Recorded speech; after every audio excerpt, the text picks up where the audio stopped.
Huldrych Zwingli was a leader of the Reformation in Switzerland. Born during a time of emerging Swiss patriotism and increasing criticism of the Swiss mercenary system, he attended the University of Vienna and the University of Basel, a scholarly center of humanism. He continued his studies while he served as a pastor in Glarus and later in Einsiedeln, where he was influenced by the writings of Erasmus.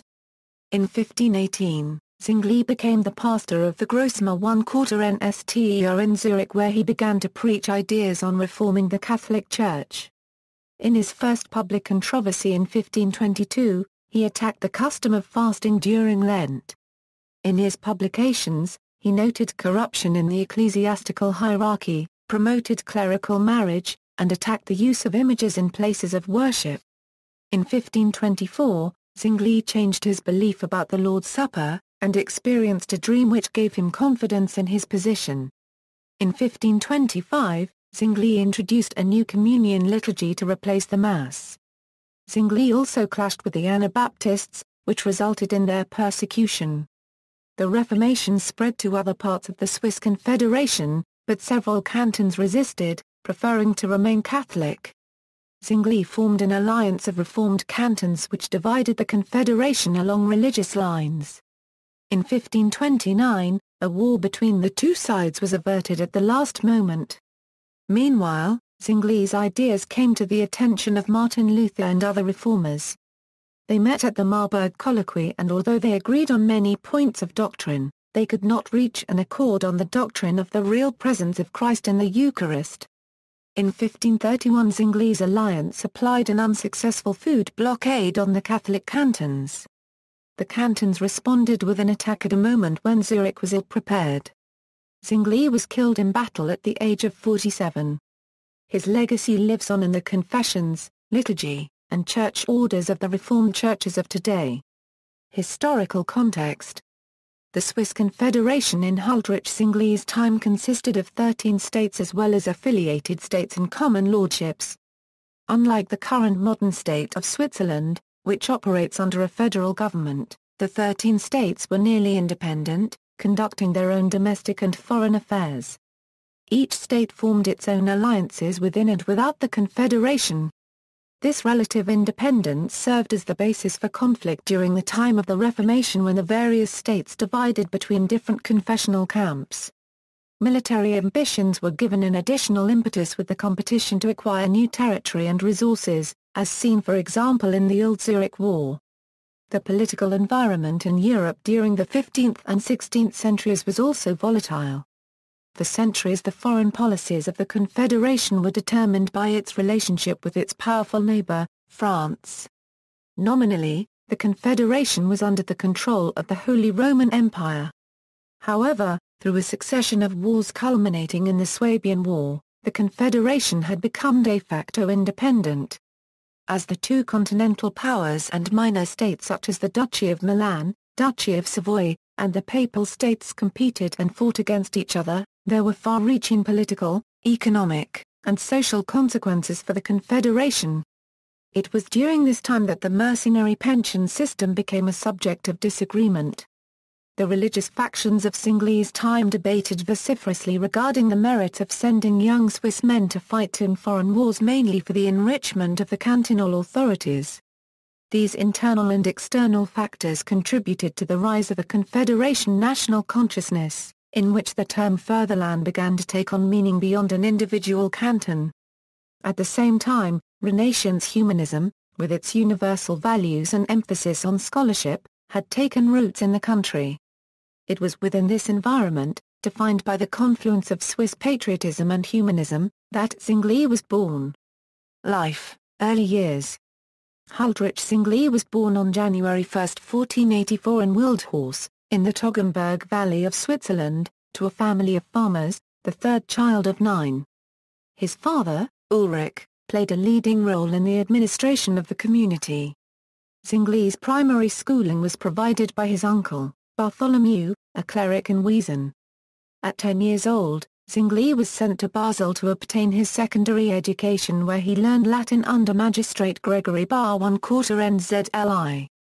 After 3 years in Basel, he stayed a short time in Bern with a humanist, Henry Watt paragraph LFFLIN. The Dominicans in Bern tried to persuade Zwingli to join their order, and it is possible that he was received as a novice. However, his father and uncle disapproved of such a course and he left Bern without completing his Latin studies. He enrolled in the University of Vienna in the winter semester of 1498 but was expelled, according to the university's records. However, it is not certain that Zwingli was indeed expelled, and he re-enrolled in the summer semester of 1500. His activities in 1499 are unknown. Zwingli continued his studies in Vienna until 1502, after which he transferred to the University of Basel where he received the Master of Arts degree in 1506. Zwingli was ordained in Constance, the seat of the local diocese, and he celebrated his first Mass in his hometown, Wildhorst, on September 29, 1506. As a young priest he had studied little theology, but this was not considered unusual at the time. His first ecclesiastical post was the pastorate of the town of Glarus, where he stayed for 10 years. It was in Glarus, whose soldiers were used as mercenaries in Europe, that Zwingli became involved in politics. The Swiss Confederation was embroiled in various campaigns with its neighbors, the French, the Habsburgs, and the Papal States. Zwingli placed himself solidly on the side of the Roman See. In return, Pope Julius II honored Zwingli by providing him with an annual pension. He took the role of chaplain in several campaigns in Italy, including the Battle of Novara in 1513. However, the decisive defeat of the Swiss in the Battle of Marignano caused a shift in mood in Glarus in favor of the French rather than the Pope. Zwingli, the papal partisan, found himself in a difficult position and he decided to retreat to Einsiedeln in the canton of Schwyz. By this time, he had become convinced that mercenary service was immoral and that Swiss unity was indispensable for any future achievements. Some of his earliest extant writings, such as The Ox and the Labyrinth, attacked the mercenary system using allegory and satire. His countrymen were presented as virtuous people within a French, imperial, and papal triangle. Zwingli stayed in Einsiedeln for 2 years, during which he withdrew completely from politics in favor of ecclesiastical activities and personal studies. Zwingli's time as the pastor of Glarus and Einsiedeln was characterized by inner growth and development. He perfected his Greek and he took up the study of Hebrew. His library contained over 300 volumes from which he was able to draw upon classical, patristic, and scholastic works. He exchanged scholarly letters with a circle of Swiss humanists and began to study the writings of Erasmus. Zwingli took the opportunity to meet him while Erasmus was in Basel between August 1514 and May 1516. Zwingli's turn to relative pacifism and his focus on preaching can be traced to the influence of Erasmus. In late 1518, the post of the Leitpriestatum of the Grossmünster at Zurich became vacant. The canons of the foundation that administered the Grossmünster recognized Zwingli's reputation as a fine preacher and writer. His connection with humanists was a decisive factor as several canons were sympathetic to Erasmian reform. In addition, his opposition to the French and to mercenary service was welcomed by Zurich politicians. On December 11, 1518, the canons elected Zwingli to become the stipendiary priest, and on December 27 he moved permanently to Zurich. Zurich ministry begins. On January 1, 1519, Zwingli gave his first sermon in Zurich. Deviating from the prevalent practice of basing a sermon on the gospel lesson of a particular Sunday, Zwingli, using Erasmus' New Testament as a guide, began to read through the Gospel of Matthew, giving his interpretation during the sermon, known as the method of lectio continua. He continued to read and interpret the book on subsequent Sundays until he reached the end, and then proceeded in the same manner with the Acts of the Apostles, the New Testament epistles, and finally the Old Testament. His motives for doing this are not clear, but in his sermons he used exhortation to achieve moral and ecclesiastical improvement, which were goals comparable with Erasmian reform. Sometime after 1520, Zwingli's theological model began to evolve into an idiosyncratic form that was neither Erasmian nor Lutheran. Scholars do not agree on the process of how he developed his own unique model. One view is that Zwingli was trained as an Erasmian humanist and Luther played a decisive role in changing his theology. Another view is that Zwingli did not pay much attention to Luther's theology and in fact he considered it as part of the humanist reform movement. A third view is that Zwingli was not a complete follower of Erasmus, but had diverged from him as early as 1516 and that he independently developed his theology. Zwingli's theological stance was gradually revealed through his sermons. He attacked moral corruption and in the process he named individuals who were the targets of his denunciations. Monks were accused of indolence and high living. In 1519, Zwingli specifically rejected the veneration of saints and called for the need to distinguish between their true and fictional accounts. He cast doubts on hellfire, asserted that unbaptized children were not damned, and questioned the power of excommunication. His attack on the claim that tithing was a divine institution, however, had the greatest theological and social impact. This contradicted the immediate economic interests of the foundation. One of the elderly canons who had supported Zwingli's election, Konrad Hoffmann, complained about his sermons in a letter. Some canons supported Hoffmann, but the opposition never grew very large. Zwingli insisted that he was not an innovator and that the sole basis of his teachings was scripture. Within the Diocese of Constance, Bernhard in Sanson was offering a special indulgence for contributors to the building of St. Peter's in Rome.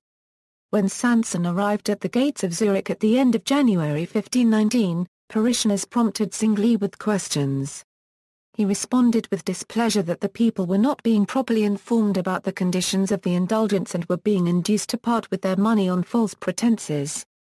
This was over a year after Martin Luther published his 95 Theses. The Council of Zurich refused Sanson entry into the city. As the authorities in Rome were anxious to contain the fire started by Luther, the Bishop of Constance denied any support of Sanson and he was recalled. In August 1519, Zurich was struck by an outbreak of the plague during which at least 1 in 4 persons died. All of those who could afford it left the city, but Zwingli remained and continued his pastoral duties. In September, he caught the disease and nearly died. He described his preparation for death in a poem, Zwingli's Pestlid, consisting of 3 parts, the onset of the illness, the closeness to death, and the joy of recovery. The final verses of the first part read: In the years following his recovery, Zwingli's opponents remained in the minority. When a vacancy occurred among the canons of the Grossmünster, Zwingli was elected to fulfill that vacancy on April 29, 1521. In becoming a canon, he became a full citizen of Zurich. He also retained his post as the people's priest of the Grossmünster. First rifts. The first public controversy regarding Zwingli's preaching broke out during the season of Lent in 1522. On the first fasting Sunday 9th March, Zwingli and about a dozen other participants consciously transgressed the fasting rule by cutting and distributing 2 smoked sausages. Zwingli defended this act in a sermon which was published on April 16, under the title Von Essen und Freiheit des Weisen. He noted that no general valid rule on food can be derived from the Bible and that to transgress such a rule is not a sin. The event, which came to be referred to as the Affair of the Sausages, is considered to be the start of the Reformation in Switzerland. Even before the publication of this treatise, the Diocese of Constance reacted by sending a delegation to Zurich.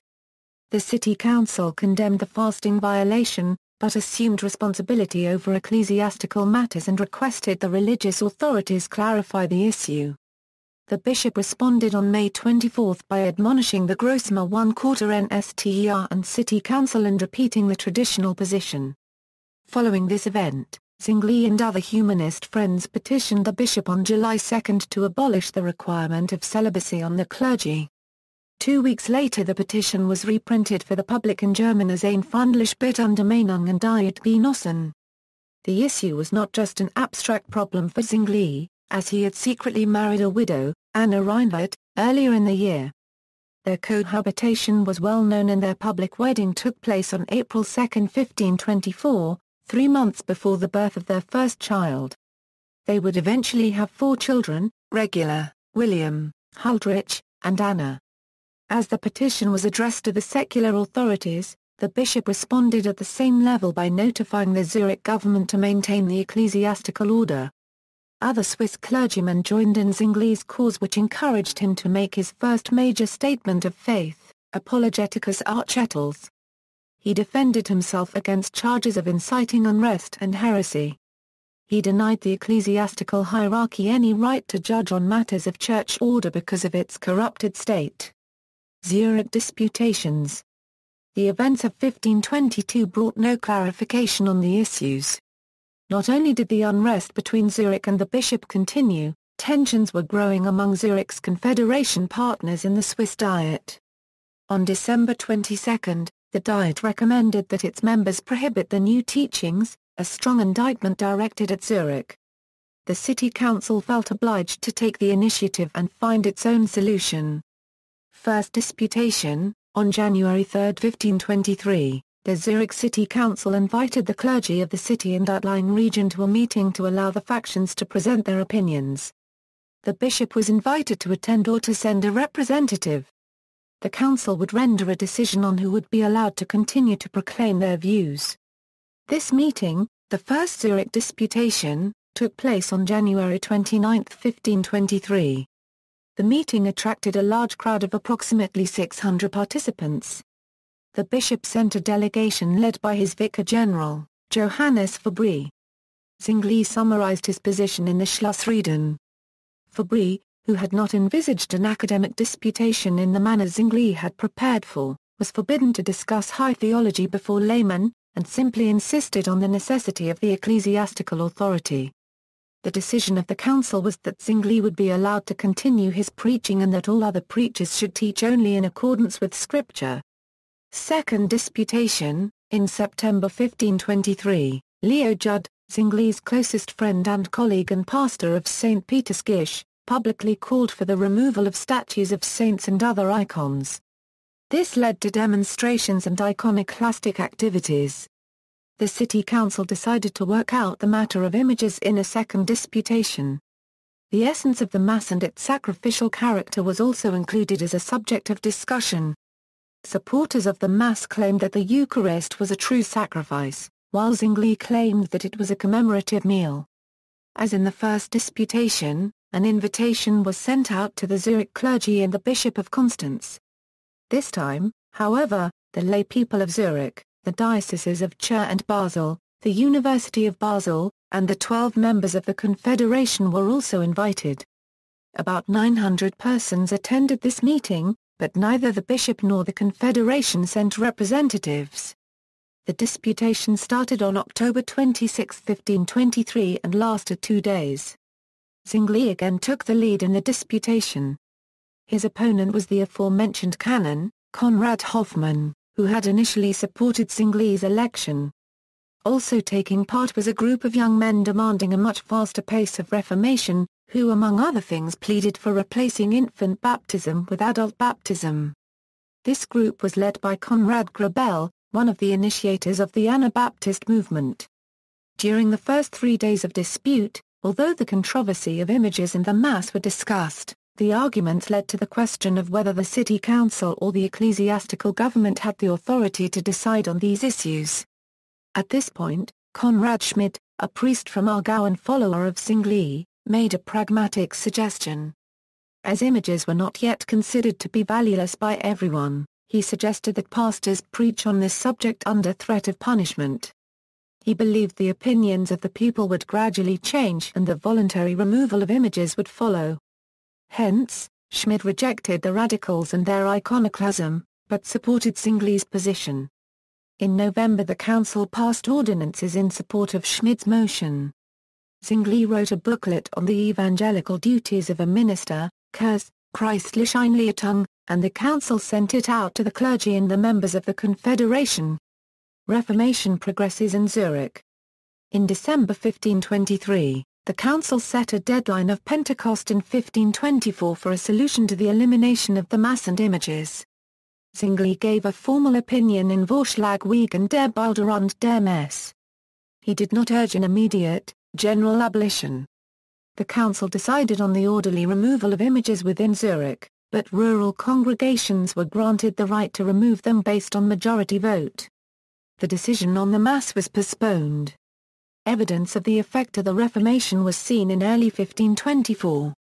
Candlemas was not celebrated, processions of robed clergy ceased, worshippers did not go with palms or relics on Palm Sunday to the Lindenhof, and triptychs remained covered and closed after Lent. Opposition to the changes come from Konrad Hoffmann and his followers, but the council decided in favor of keeping the government mandates. When Hoffmann left the city, opposition from pastors hostile to the Reformation broke down. The Bishop of Constance tried to intervene in defending the Mass and the veneration of images.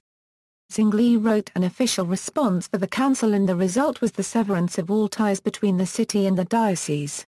Although the council had hesitated in abolishing the Mass, the decrease in the exercise of traditional piety allowed pastors to be unofficially released from the requirement of celebrating Mass.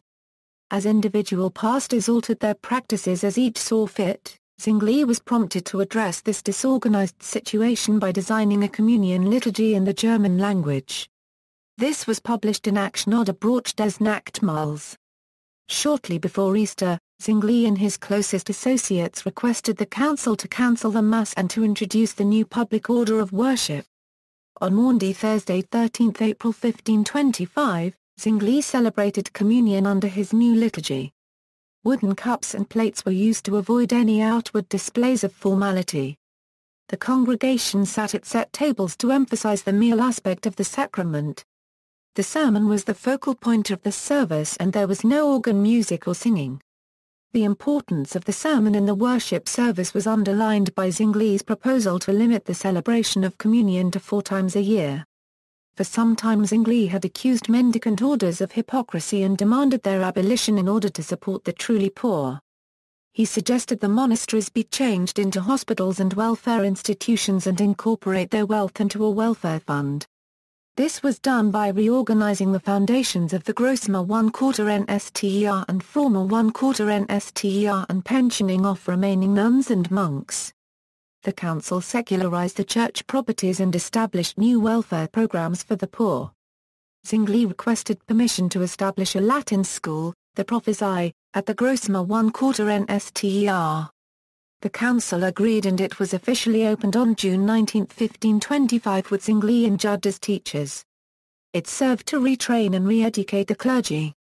The Zurich Bible translation, traditionally attributed to Zwingli and printed by Christoph Roschauer, bears the mark of teamwork from the Prophecy School. Scholars have not yet attempted to clarify Zwingli's share of the work based on external and stylistic evidence. Conflict with the Anabaptists. Shortly after the Second Zurich Disputation, many in the radical wing of the Reformation became convinced that Zwingli was making too many concessions to the Zurich Council. They rejected the role of civil government and demanded the immediate establishment of a congregation of the faithful.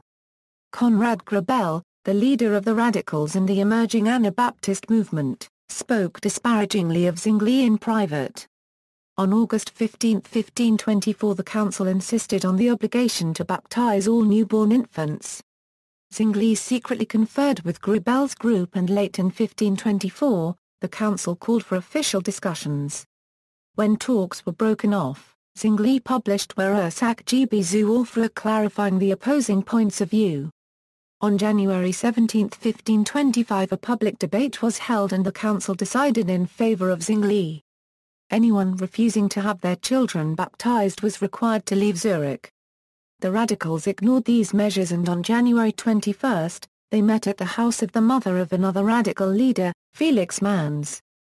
Grebel and a third leader, George Blaurock, performed the first recorded Anabaptist adult baptisms. On February 2, the council repeated the requirement on the baptism of all babies and some who failed to comply were arrested and fined, Manz and Blaurock among them. Zwingli and Judd interviewed them and more debates were held before the Zurich Council. Meanwhile, the new teachings continued to spread to other parts of the Confederation as well as a number of Swabian towns. On November 8, the last debate on the subject of baptism took place in the Grossmünster 1/4 NSTER. Grebel, Manz, and Blaurock defended their cause before Zwingli, Judd, and other reformers. there was no serious exchange of views as each side would not move from their positions and the debates degenerated into an uproar, each side shouting abuse at the other. The Zurich Council decided that no compromise was possible. On March 7, 1526 it released the notorious mandate that no one shall rebaptize another under the penalty of death. Although Zwingli, technically, had nothing to do with the mandate, there is no indication that he disapproved. Felix Manz, who had sworn to leave Zurich and not to baptize anymore, had deliberately returned and continued the practice. After he was arrested and tried, he was executed on January 5, 1527 by being drowned in the Limmat River. He was the first Anabaptist martyr. 3 more were to follow, after which all others either fled or were expelled from Zurich. Reformation in the Confederation. On April 8, 1524, 5 cantons, Lucerne, Uri, Schwyz, Unterwalden, and Zug, formed an alliance, Die Vereinigten in a Authority to defend themselves from Zwingli's Reformation. They contacted the opponents of Martin Luther including John Eck, who had debated Luther in the Leipzig Disputation of 1519. Eck offered to dispute Zwingli and he accepted. However, they could not agree on the selection of the judging authority, the location of the debate, and the use of the Swiss Diet as a court. Because of the disagreements, Zwingli decided to boycott the disputation. On May 19, 1526, all the cantons sent delegates to Baden. Although Zurich's representatives were present, they did not participate in the sessions. Eck led the Catholic party while the reformers were represented by Johannes Ecolampadius of Basel, a theologian from Württemberg who had carried on an extensive and friendly correspondence with Zwingli. While the debate proceeded, Zwingli was kept informed of the proceedings and printed pamphlets giving his opinions. It was of little use as the Diet decided against Zwingli. He was to be banned and his writings were no longer to be distributed. Of the 13 Confederation members, Glarus, Solothurn, Freiburg, and Appenzell as well as the 5 states voted against Zwingli. Bern, Basel, Schaffhausen, and Zurich supported him. The Baden Disputation exposed a deep rift in the Confederation on matters of religion. The Reformation was now emerging in other states. The city of St. Gallen, an affiliated state to the Confederation, was led by a reformed mayor, Joachim Verdian, and the city abolished the Mass in 1527, just 2 years after Zurich. In Basel, although Zwingli had a close relationship with Ecolampadius, the government did not officially sanction any reformatory changes until April 1, 1529 when the Mass was prohibited. Schaffhausen, which had closely followed Zurich's example, formally adopted the Reformation in September 1529. In the case of Bern, Berchtold Haller, the priest at St. Vincent Mar I Quarter Nster, and Niklaus Manuel, the poet, painter, and politician, had campaigned for the reformed cause. But it was only after another disputation that Bern counted itself as a canton of the Reformation. 450 persons participated, including pastors from Bern and other cantons as well as theologians from outside the Confederation such as Martin Bicker and Wolfgang Capito from Strasbourg, Ambrosius Blairerb from Constance, and Andreas Althmer from Nuremberg. Eck and Fabry refused to attend and the Catholic cantons did not send representatives. The meetings started on January 6, 1528 and lasted nearly 3 weeks. Zwingli assumed the main burden of defending the Reformation and he preached twice in the Mar I Quarter Nster.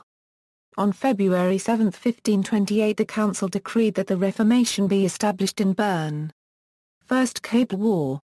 Even before the Bern Disputation, Zwingli was canvassing for an alliance of reformed cities. Once Bern officially accepted the Reformation, a new alliance, Das Christliche Burgt, was created.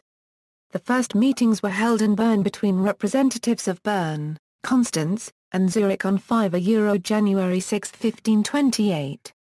Other cities, including Basel, Biel, Mar I Quarterlhausen, Schaffhausen, and St. Gallen, eventually joined the alliance. The 5 states felt encircled and isolated, so they searched for outside allies. After 2 months of negotiations, The five states formed Die Christliche Vereinigung with Ferdinand of Austria on April 22, 1529. Soon after the Austrian treaty was signed, a reformed preacher, Jacob Kaiser, was captured in Eisenach and executed in Schwyz. This triggered a strong reaction from Zwingli. He drafted Ratschläge I Quarter den Krieg for the government. He outlined justifications for an attack on the Catholic states and other measures to be taken. Before Zurich could implement his plans, a delegation from Bern that included Niklaus Manuel arrived in Zurich. The delegation called on Zurich to settle the matter peacefully. Manuel added that an attack would expose Bern to further dangers as Catholic Valais and the Duchy of Savoy bordered its southern flank. He then noted, "You cannot really bring faith by means of spears and halberds." Zurich, however, decided that it would act alone, knowing that Bern would be obliged to acquiesce. War was declared on June 8, 1529. Zurich was able to raise an army of 30,000 men. The five states were abandoned by Austria and could raise only 9,000 men. The two forces met near Kassel, but war was averted due to the intervention of Hans Abele, a relative of Zwingli, who pleaded for an armistice. Zwingli was obliged to state the terms of the armistice. He demanded the dissolution of the Christian alliance, unhindered preaching by reformers in the Catholic states, prohibition of the pension system, payment of war reparations, and compensation to the children of Jacob Kaiser. Manuel was involved in the negotiations. Bern was not prepared to insist on the unhindered preaching or the prohibition of the pension system. Zurich and Bern could not agree and the five states pledged only to dissolve their alliance with Austria. This was a bitter disappointment for Zwingli and it marked his decline in political influence. The First Land Peace of Kassel, Der Erste Landfried, ended the war on June 24. Marburg Colloquy. While Zwingli carried on the political work of the Swiss Reformation, he developed his theological views with his colleagues. The famous disagreement between Luther and Zwingli on the interpretation of the Eucharist originated when Andreas Karlstadt, Luther's former colleague from Wittenberg, published 3 pamphlets on the Lord's Supper in which Karlstadt rejected the idea of a real presence in the elements. These pamphlets, published in Basel in 1524, received the approval of Ecolampadius and Zwingli. Luther rejected Karlstadt's arguments and considered Zwingli primarily to be a partisan of Karlstadt. Zwingli began to express his thoughts on the Eucharist in several publications including De Eucharistia. He attacked the idea of the real presence and argued that the word is in the words of the institution "This is my body, this is my blood" means signifies. Hence, the words are understood as a metaphor and Zwingli claimed that there was no real presence during the Eucharist. In effect, the meal was symbolic of the Last Supper. By spring 1527, Luther reacted strongly to Zwingli's views in the treatise Das dies Vitae Christi das ist mein Leib etc. not feststehen wieder dies Heimgester. The controversy continued until 1528 when efforts to build bridges between the Lutheran and the Zwinglian views began. Martin Bicker tried to mediate while Philip of Hesse, who wanted to form a political coalition of all Protestant forces, invited the two parties to Marburg to discuss their differences. This event became known as the Marburg Colloquy. Zwingli accepted Philip's invitation fully believing that he would be able to convince Luther. By contrast, Luther did not expect anything to come out of the meeting and had to be urged by Philip to attend. Zwingli, accompanied by Ecolampadius, arrived on September 28, 1529 with Luther and Philip Melanchthon arriving shortly thereafter. Other theologians also participated including Martin Bicker, Andreas Oschelander, Johannes Brenz, and Justus Jonas. The debates were held from October 3 and the results were published in the 15 Marburg Articles. The participants were able to agree on 14 of the articles, but the 15th article established the differences in their views on the presence of Christ in the Eucharist. Afterwards, each side was convinced that they were the victors, but in fact the controversy was not resolved and the final result was the formation of two different Protestant confessions. Politics, confessions, the Caper Wars, and death. With the failure of the Marburg Colloquy and the split of the Confederation, Zwingli set his goal on an alliance with Philip of Hesse. He kept up a lively correspondence with Philip. Bern refused to participate, but after a long process, Zurich, Basel, and Strasbourg signed a mutual defence treaty with Philippe in November 1530. Zwingli also personally negotiated with France's diplomatic representative, but the two sides were too far apart. France wanted to maintain good relations with the five states. Approaches to Venice and Milan also failed. As Zwingli was working on establishing these political alliances, Charles V, the Holy Roman Emperor, invited Protestants to the Augsburg Diet to present their views so that he could make a verdict on the issue of faith. The Lutherans presented the Augsburg Confession. Under the leadership of Martin Bicker, the cities of Strasbourg, Constance, Memmingen, and Lindau produced the Tetrapolitan Confession. This document attempted to take a middle position between the Lutherans and Zwinglians. It was too late for the Berged cities to produce a confession of their own. Zwingli then produced his own private confession, Fide Ratio, in which he explained his faith in 12 articles conforming to the Articles of the Apostles' Creed. The tone was strongly anti-Catholic as well as anti-Lutheran. The Lutherans did not react officially, but criticized it privately. Zwingli's and Luther's old opponent, John Eck, counterattacked with a publication, Refutation of the Articles Zwingli submitted to the Emperor. When Philip of Hesse formed the Schmalkaldic League at the end of 1530, the four cities of the Tetrapolitan Confession joined on the basis of a Lutheran interpretation of that confession. Given the flexibility of the League's entrance requirements, Zurich, Basel, and Bern also considered joining. However, Zwingli could not reconcile the Tetrapolitan Confession with his own beliefs and wrote a harsh refusal to Bicker and Capito. This offended Philip to the point where relations with the League were severed. The Berged cities now had no external allies to help deal with internal Confederation religious conflicts. The peace treaty of the First Caper War did not define the right of unhindered preaching in the Catholic states. Zwingli interpreted this to mean that preaching should be permitted, but the five states suppressed any attempts to reform. The Berged cities considered different means of applying pressure to the five states. Basel and Schaffhausen preferred quiet diplomacy while Zurich wanted armed conflict. Zwingli and Judd unequivocally advocated an attack on the five states.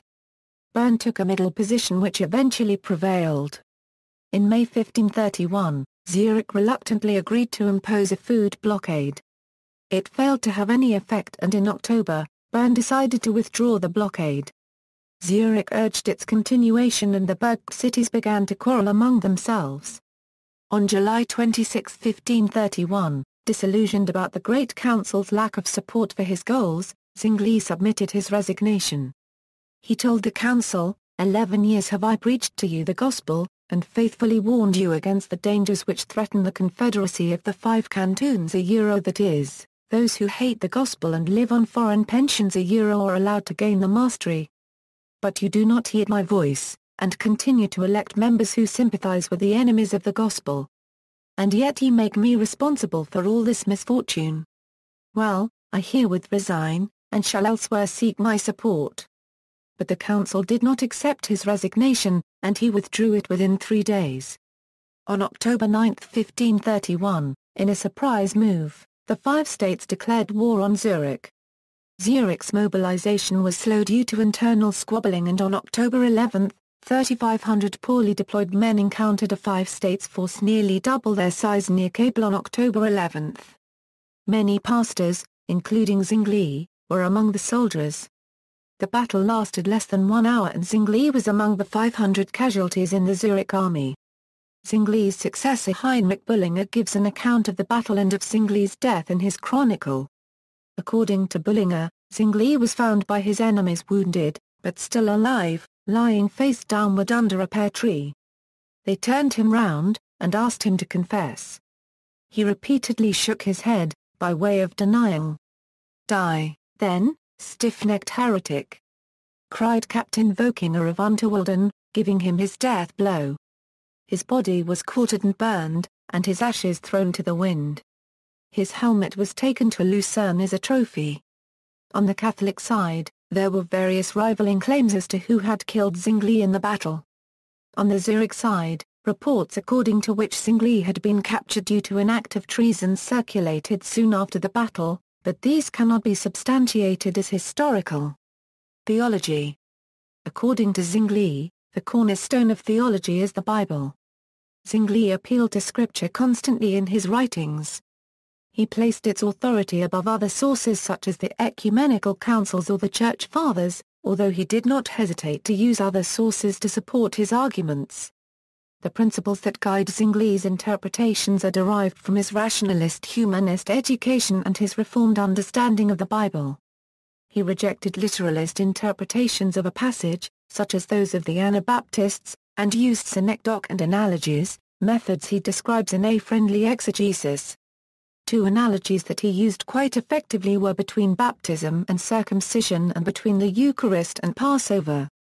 He also paid attention to the immediate context and attempted to understand the purpose behind it, comparing passages of Scripture with each other.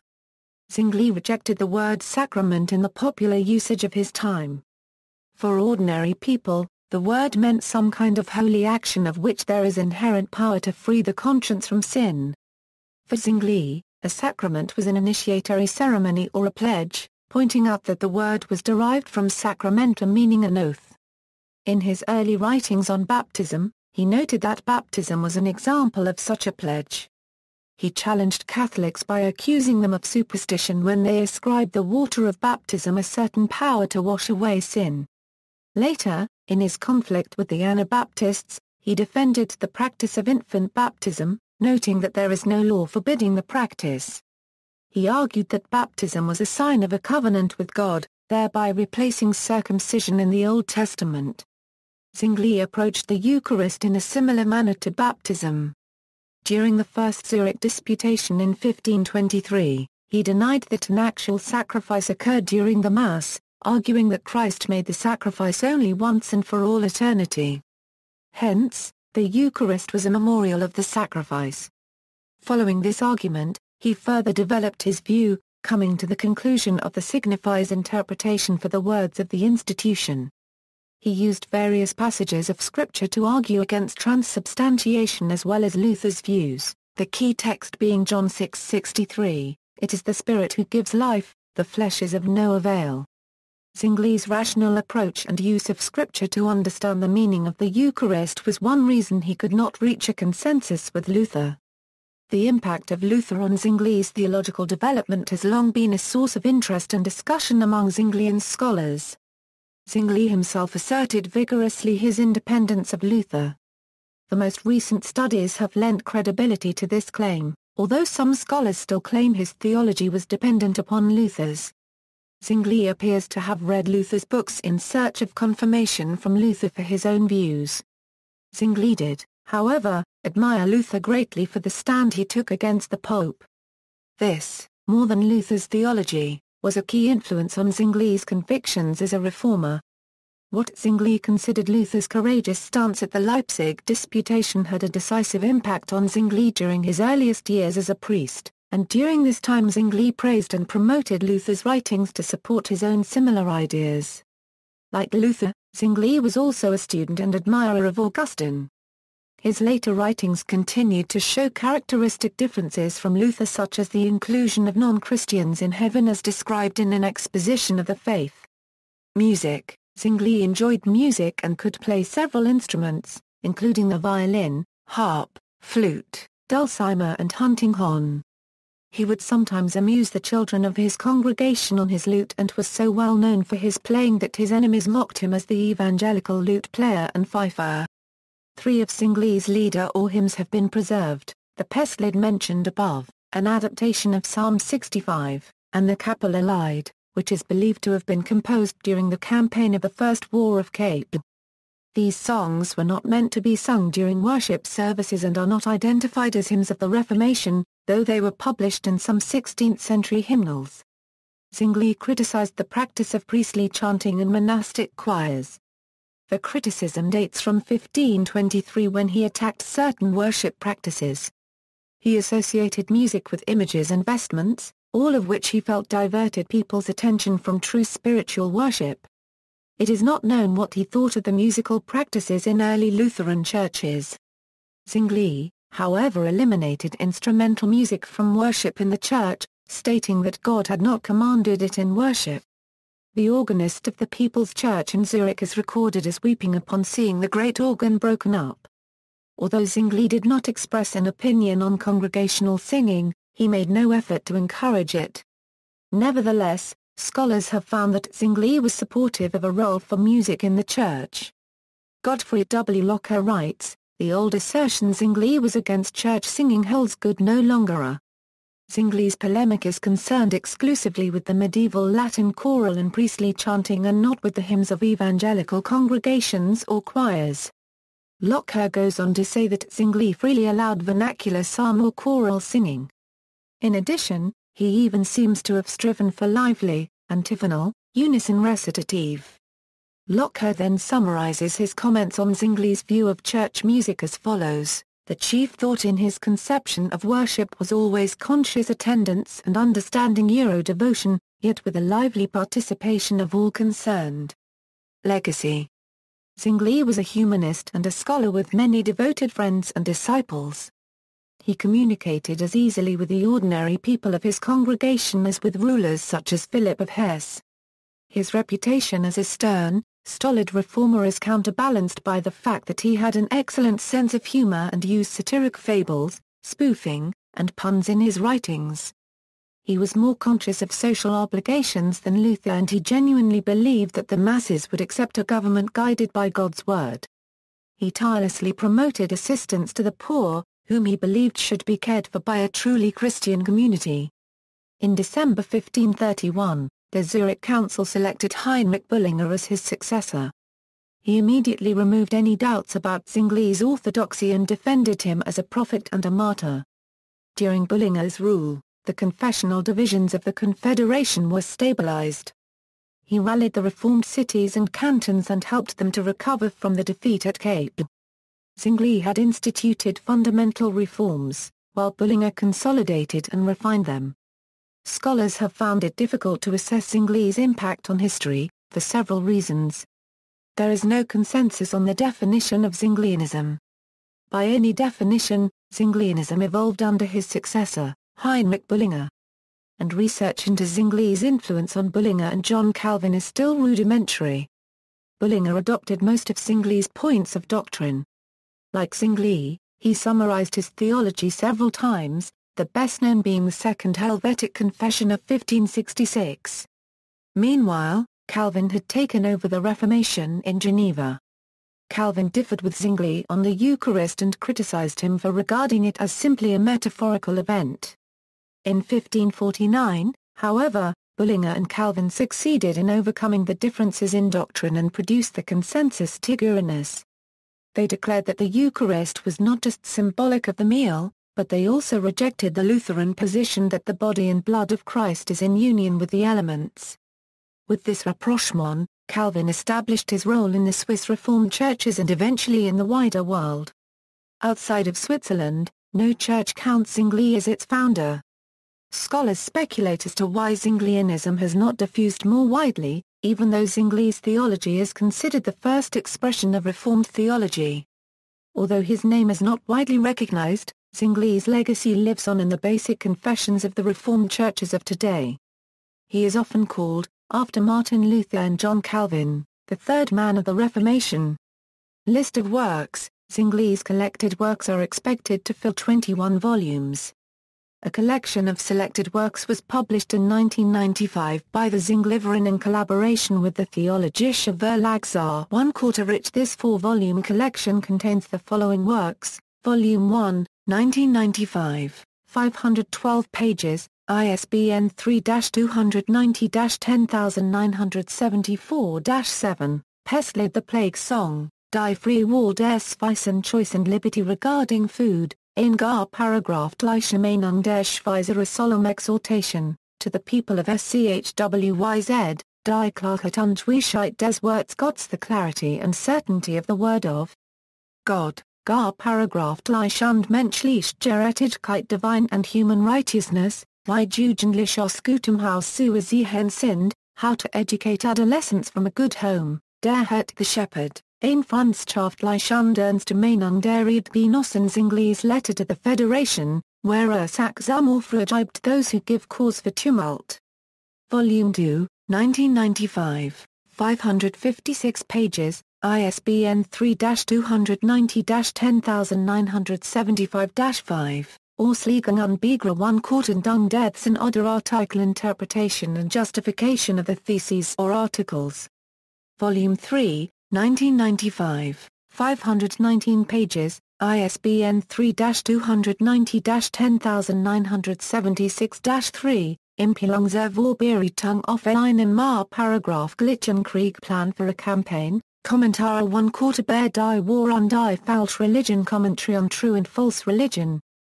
Volume 4, 1995, 512 pages, ISBN 3-290-10977-1, Antwort auf die Predigt Luthers gegen die Schwachcurrency a refutation of Luther's sermon against vain enthusiasm, die beiden Berner Predigten the Bern Sermons, Rechenschaft 1/4 Bear den Glauben in Exposition of the Faith, die Vorhang Providence, Erklärung des Christlichen Glaubens Explanation of the Christian Faith. The complete 21-volume edition is being undertaken by the Zwingli in collaboration with the Institut für 1/4 Schweizerische Reformationsgeschichte, and is projected to be organized as follows, vols. Euro 6 Worker, Zwingli's theological and political writings, essays, sermons etc., in chronological order. This section was completed in 1991. Vols. Via Euro 11 Brief, Letters, Vol. 12 Randschlossen, Zwingli's glosses in the margin of books, Vols 13 ff. Exegete Schriften, Zwingli's exegetical notes on the Bible. Vols.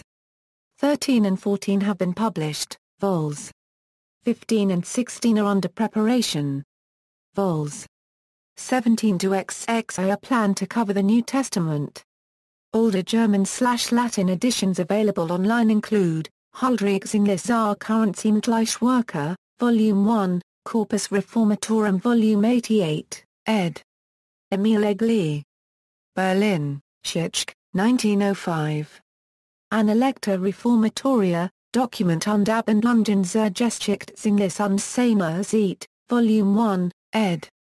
Emil Egli. Zur 1/4 Rich, zur 1/4 Richer and Führer, 1899. Huldrych Zwingli's Worker, ed. Melchior Schuller and Johannes Schulthus, 1824 ff. Vol. I. Vol. 2. Vol. 3. Vol. 4. Vol. B. Vol. 6, 1. Vol. 6, 2.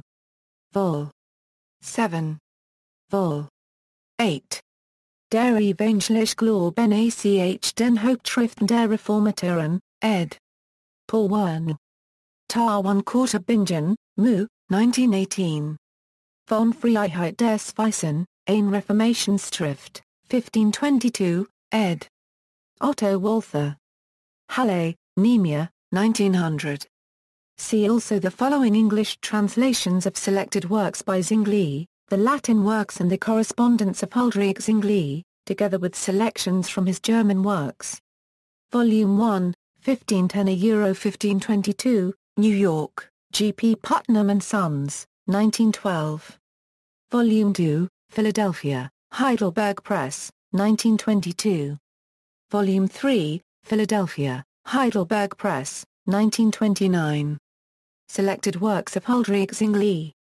Philadelphia, University of Pennsylvania, 1901. The Christian Education of Youth.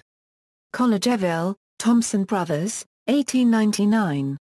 See also, Timeline of Huldrych Zwingli, William Ferrell, Notes.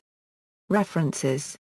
Bibliography, Bainton, Roland H., Here I Stand, A Life of Martin Luther, New York, Meridian, ISBN A0-452-01146-9A.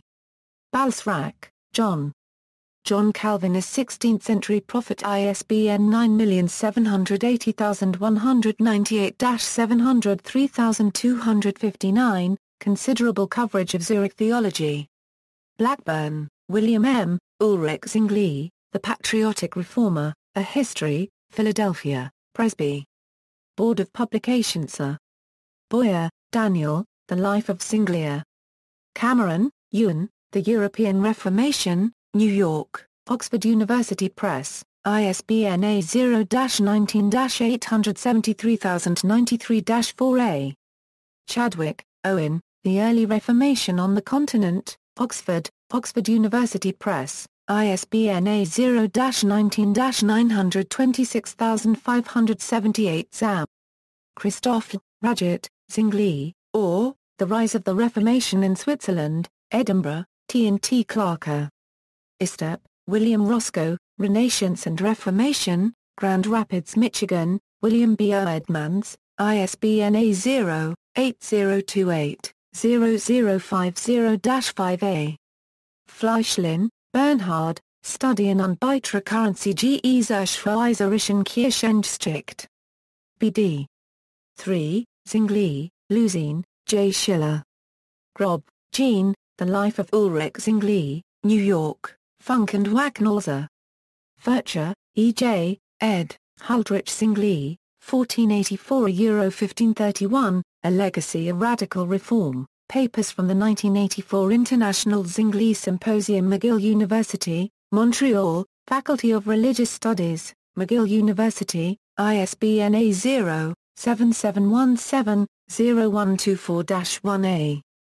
Gar Currency Blair, Ulrich, Huldrych Zwingli, His Life and Work, Philadelphia, Fortress Press, ISBN A0-8006-0761-9A. Gordon, Bruce, The Swiss Reformation, Manchester, Manchester University Press, ISBN A978-0-7190-5118-0A.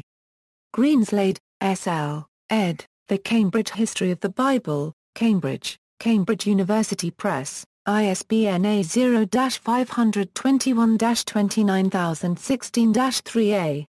Grob, Jean, The Life of Ulrich Zwingli, New York, Funk and Wagner.